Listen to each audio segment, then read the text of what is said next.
Yo, what's up guys, welcome back to another video. This is a reaction to Lost in the Pond, and it is 4 ways British and American New Year is very different. I don't really know how they can be different. I feel like in terms of countries having the most similar New Years, it probably would be these two. Again, along with like Canada, Australia, probably like France, like people going out and getting drunk or just staying with the family and counting down until it's the new year. But yeah, I mean, it's so fascinating to me, right? Because the new year is obviously different per time zone, and it is like a made up thing, but it's this made up thing that's become so huge, and it's just so fascinating how we can make these things up, and then we just love these things. And like New Year's, and like it's one of the most enjoyed holidays, but I feel like there's no religious like background to New Year's from what I know. Obviously, Christmas there is. Other like holidays, they are like Easter and stuff, so they're a lot more understandable. But to what I know, like from what I know, I don't think New Year's is religious at all. Let's search it up. Is New Year's religious? I don't think it is, because every religion will. No, it's just yeah, common belief, like it says. It's just fascinating to me. But yeah, we're going to check this out. Hopefully, you're going to enjoy. Hopefully, if you're watching this before New Year's, you're going to have a great day. If you're watching it after, you've had a great day, and you didn't get too drunk. But yeah, let's check this out and see how they're different, because I don't really know how. Like, there's going to be many differences in terms of you're going to go to the club, drink, or you're going to be with your family, watch stuff, get like this countdown until it's the new year. But yeah, we're going to check it out. And Happy New Year to all of the good people out there, plus Uncle Toby. I'm Lawrence, and I'm on a quest to uncover all of the memos that Britain and America lost in the pond, and one of those memos pertains to the New Year. And I know what you're thinking, ooh, Lawrence, I thought you gave up alcohol. I did. This is sparkling water. Anyway, when I first moved to the United States, my first New Year celebration didn't seem much different to those that I experienced back in Britain. But then, as the years went on, I started to notice that I'd been completely and utterly a little bit incorrect. Because while both countries do the countdown to midnight and drink and indulge in fireworks, the way we do these things, as well as other traditions, does differ on either side of the pond. And if you've somehow gone the whole of 2023 without subscribing to this channel, do that now. In the meantime, here are 4 ways that British and American New Year is very different. Good The luck. first of these is the ways in which both countries try to engineer good luck going into the new year. What do I mean by that? Well, for some answers, I'm going to hand you off to YouTube sensation Lawrence Brown, who is me. In Scotland, and by extension parts of northern England, there's a tradition called first footing, in which the first person to enter a home on January 1st brings good luck for the rest of the year. I didn't know Now, this that. doesn't include burglars. We're talking about family members or friends of the people who live in the house. And it's not always true, because for me, last January 1st, the first person to enter my house was Chainsaw Jim, who subsequently stole my fence. But it is a tradition that plays a big role in the Scottish Hogmanay traditions. In the US, specifically in the South, the biggest good luck charm is the black-eyed peas. Just black-eyed peas, not the band, food. Consumption of the black-eyed pea dish, Hoppin' John, on New Year's Day is seen as a harbinger of good luck.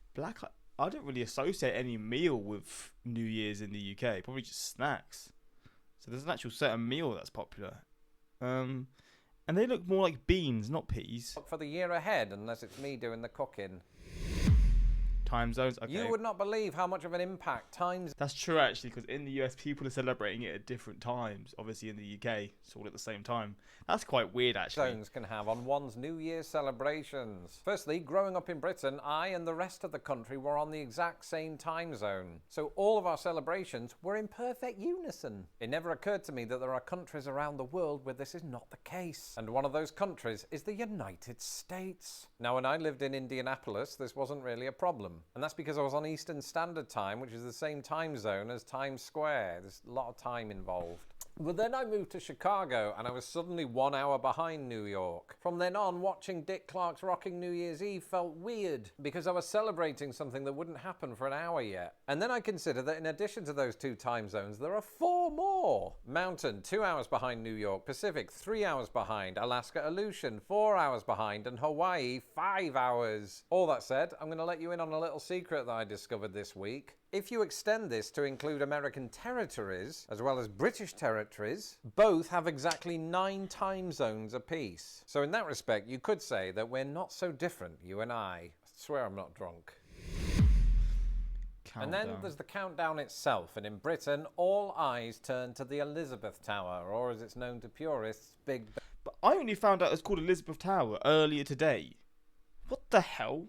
Since when has it been called Elizabeth Tower? Big Ben's all I've ever known it as. That blew my mind, and now he's mentioned it the same day that I've just found this out. Ben. And even those purists will be quick to point out that traditionally Big Ben was the name of the bell and not the tower, but I digress.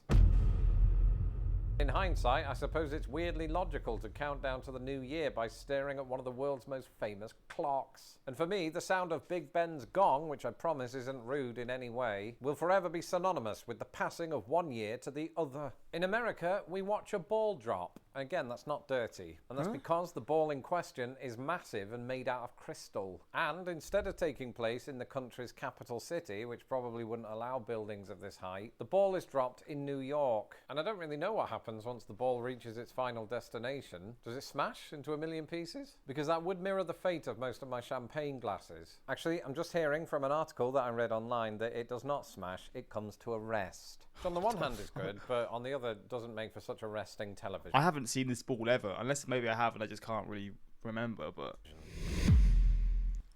Auld Lang Syne. Huh? Auld Lang Syne, is there Auld Lang Syne. any song out there more synonymous with the new year? Happy New Year by ABBA. And at this point you might be thinking, Lawrence, I know for a fact that Auld Lang Syne is sung in both Britain and America. So I don't know it from the name. what's going on? You see, this song became synonymous with the new year in both countries at different times and for different reasons. In fact, the song's lyrics were the work of renowned Scottish poet Robert Burns, who, while adopting an existing traditional tune, came up with the piece in 1788. And shortly thereafter, 2 things happened with this song. Firstly, it became associated with Scottish New Year celebrations, and secondly, it would shortly do the same in the rest of Britain. And at this time, you may or may not know that Britain was forming a colonial empire, and the tradition spread to many of its colonies. But absent from that list was the United States. This perhaps owes a lot to the fact that by then, the United States has become the first country to gain independence from the British, and from the 19th century was forming holiday traditions of its own. So then when did Auld Lang Syne take off here? And the answer is easy: the 20th century. Because it was popularised here not by a Scotsman or an Englishman, but another perfectly good setup for a joke, a Canadian. Band leader Guy Lombardo, presumably familiar with the Scottish tradition, performed the song every New Year's Eve with his band, the Royal Canadians, broadcast to a North American audience every year from the late 1920s to the 1970s. And it's been a New Year staple here ever since. Well, there we go. And on that note, pun intended, I'm all out of water. Love that. So I'm going to go and refill and count in the new year. Water. Stop lying. Stop lying. That ain't water. Probably is water, to be fair. Well, there we go. I don't know what to say, because I don't actually... Wait, let me just search. I'm going to play it very short, unless that was the song that was there. Auld Lang... Just a very short snippet, just to understand the song, because...